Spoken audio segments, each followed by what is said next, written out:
Você já teve a sensação de que tem algo na sua vida que parece não estar encaixado? Você sabe o que você quer, sabe o que você precisa fazer e o que você precisa deixar de fazer para alcançar o que você deseja, mas por alguma razão você simplesmente não consegue agir. Ou talvez você nem tenha tanta clareza assim, só percebe que parece que na sua vida você sempre dá um passo para frente e dois para trás. Pois eu quero te dizer que você não está sozinha nessa e que a razão de tudo isso é a autossabotagem. Você também pode chamar isso de boicote, encalacre ou treta. Fique à vontade e escolha o termo que você quiser. Eu sou Patrícia Mello e eu sou a desfazedora das tretas. E quero te dar as boas-vindas ao podcast Diga-me tua treta e te direi quem és. Você me conta a tua treta e eu te conto qual o comportamento e qual o padrão de pensamento sabotador que está por trás disso. Bora lá? E sobre o que nós vamos falar no episódio inaugural? Já que um dos temas centrais do nosso podcast será a autossabotagem, por que não começar pelo começo e explicar por que isso existe? Começar pelo começo costuma funcionar muito bem, não é mesmo? E se você está pensando que só você se sabota, meu amor, eu quero te dizer que isso não é verdade. Todas as pessoas se sabotam em algum grau. Durante muito tempo eu também olhava para mim e dizia: Patrícia, você é a própria autossabotagem. E isso também era reforçado pelas pessoas que estavam ao meu redor, viu? Eu ouvi muito esse feedback. Ou será que seria um julgamento? Pois é, eu estava o tempo todo ouvindo que eu estava sabotando o meu próprio sucesso e que eu era uma pessoa incapaz de ser feliz. Bastava estar tudo bem que eu dava um jeito de jogar tudo pro alto. Eu não admitia isso naquela época, mas sim, eu era uma pessoa que estava o tempo todo destruindo tudo aquilo que tinha construído e acabei me tornando meio que viciada em desconstruir para reconstruir. Mas isso é papo para outro episódio. E, afinal, por que que isso acontece? A autossabotagem é um padrão universal. Ela não é uma característica exclusiva sua, não é uma característica exclusiva minha. Isso também não tem nada a ver com a nossa personalidade em si. Pelo contrário, os padrões de autossabotagem são uma distorção da nossa própria personalidade. E a autossabotagem, ela nada mais é do que um padrão de pensamento automático e que nos coloca para baixo, nos faz duvidar do nosso verdadeiro potencial ao nos desconectar da nossa verdadeira essência, que é o amor. E para te explicar como esses padrões surgem, eu preciso te contar uma história sobre o seu cérebro. A função primordial da nossa mente é nos proteger do perigo. Por isso, o núcleo da nossa mente é o medo. E o medo está instalado no cérebro humano desde que o mundo é mundo. Por mais que hoje, século XXI, o cérebro humano seja extremamente complexo, o cérebro ancestral ainda está aí. Hoje nós temos o cérebro límbico, ou cérebro emocional. Além de ser responsável pelas emoções, ele também é responsável pelos movimentos motores mais gerais. Temos também o nosso cérebro racional, que abriga os nossos 5 sentidos e é responsável pelas sensações de maneira geral. É um grande marco da evolução do homem e é o que nos diferencia dos nossos ancestrais, por exemplo. Mas, mesmo com toda essa evolução, o cérebro reptiliano ou o cérebro sobrevivente ainda compõe o nosso cérebro. Esse cérebro reptiliano ou cérebro sobrevivente possui apenas funções bastante instintivas, promovia reflexos simples e tinha a função de garantir a sobrevivência do homem, fazendo com que os nossos ancestrais conseguissem satisfazer as suas necessidades primárias para suprir a fome, a sede e se proteger dos perigos. Talvez para você isso pareça algo muito distante, mas eu te garanto que, na longa duração da história, isso não está tão afastado assim no tempo como a gente tende a racionalizar. A evolução ocorreu agregando complexidade à mente humana, mas não eliminou as nossas informações ancestrais. Tanto é que, mesmo sem precisar, continuamos tendo caninos afiados, dentes siso e bastante pelo no nosso corpo, mesmo com toda a alteração no nosso estilo alimentar e no nosso clima, isso ainda está aí presente no nosso dia a dia.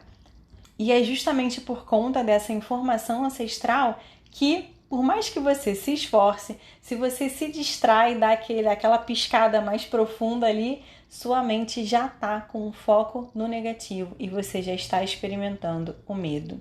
Entender isso é fundamental, pois é através do medo e do foco no negativo que alimentamos os nossos pensamentos sabotadores.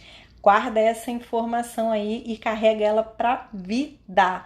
O foco no positivo ele deve ser treinado, ele deve ser construído, porque o seu cérebro sobrevivente ele já vem com um foco negativo instalado de fábrica, ele não é um item opcional, ele está aí sim ou sim. E isso aconteceu porque lá atrás, na época dos nossos antepassados, quando a vida humana ainda estava nos seus primórdios, havia uma preocupação em garantir a preservação da própria espécie.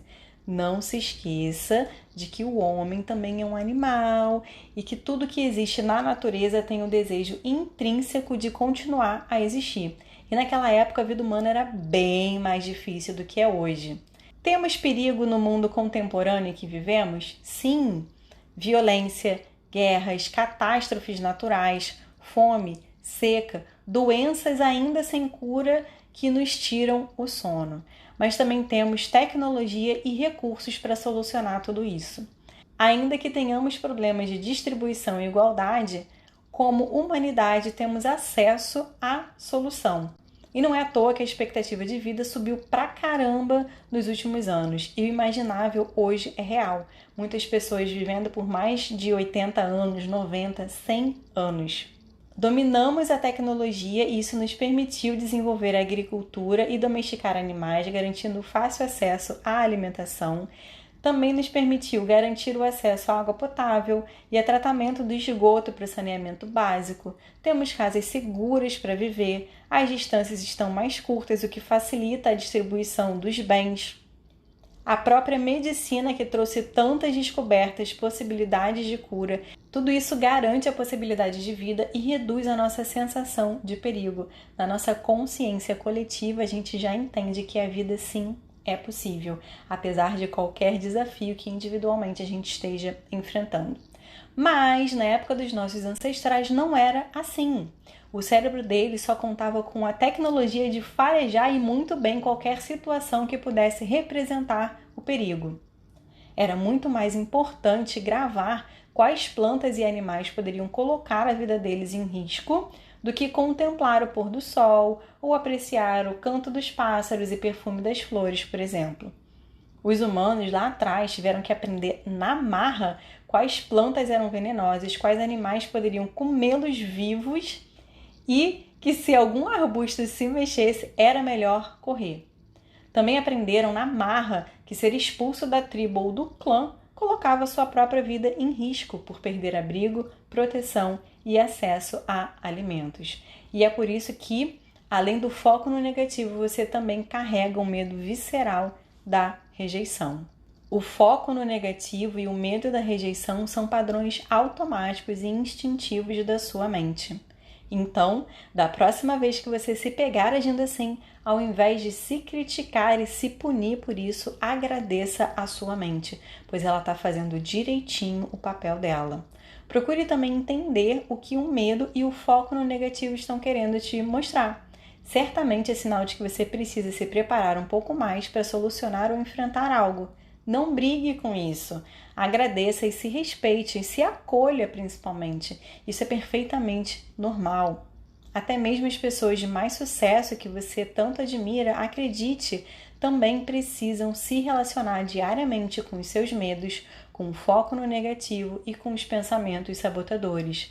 Não é que isso não apareça para elas, é que elas aprenderam a virar a chave de maneira mais rápida e criaram estratégias mais eficazes para tomar decisões, para agir e para ficar mais tempo com foco no positivo, conectadas ao amor e à sabedoria interna que está presente nelas. E acredite, também está presente em você. Bom, por hoje é só. Espero que esse conteúdo tenha ficado claro para você e que tenha trazido um pouco mais de conforto para sua vida. Quando eu descobri que isso é um padrão universal, a minha vida ficou tão mais leve. Eu parei de me criticar e parei de pensar que eu era toda errada. E no próximo episódio nós vamos falar mais especificamente sobre como os pensamentos sabotadores surgem na nossa vida. Aguarde! E se você ficou com alguma dúvida sobre o conteúdo de hoje, ou se tem algo específico sobre autossabotagem ou sobre padrões de comportamento que você queira saber, me manda uma mensagem privada no direct no meu Instagram, @patriciamelooficial, tudo junto, Melo com 2 L's e 2 O's, um O pro Melo, um O pro Oficial. E quem sabe eu não consigo fazer um conteúdo específico para você, respeitando a sua privacidade, obviamente. Eu vou ficando por aqui e a gente se vê na próxima quinta-feira em mais um episódio. Tchau!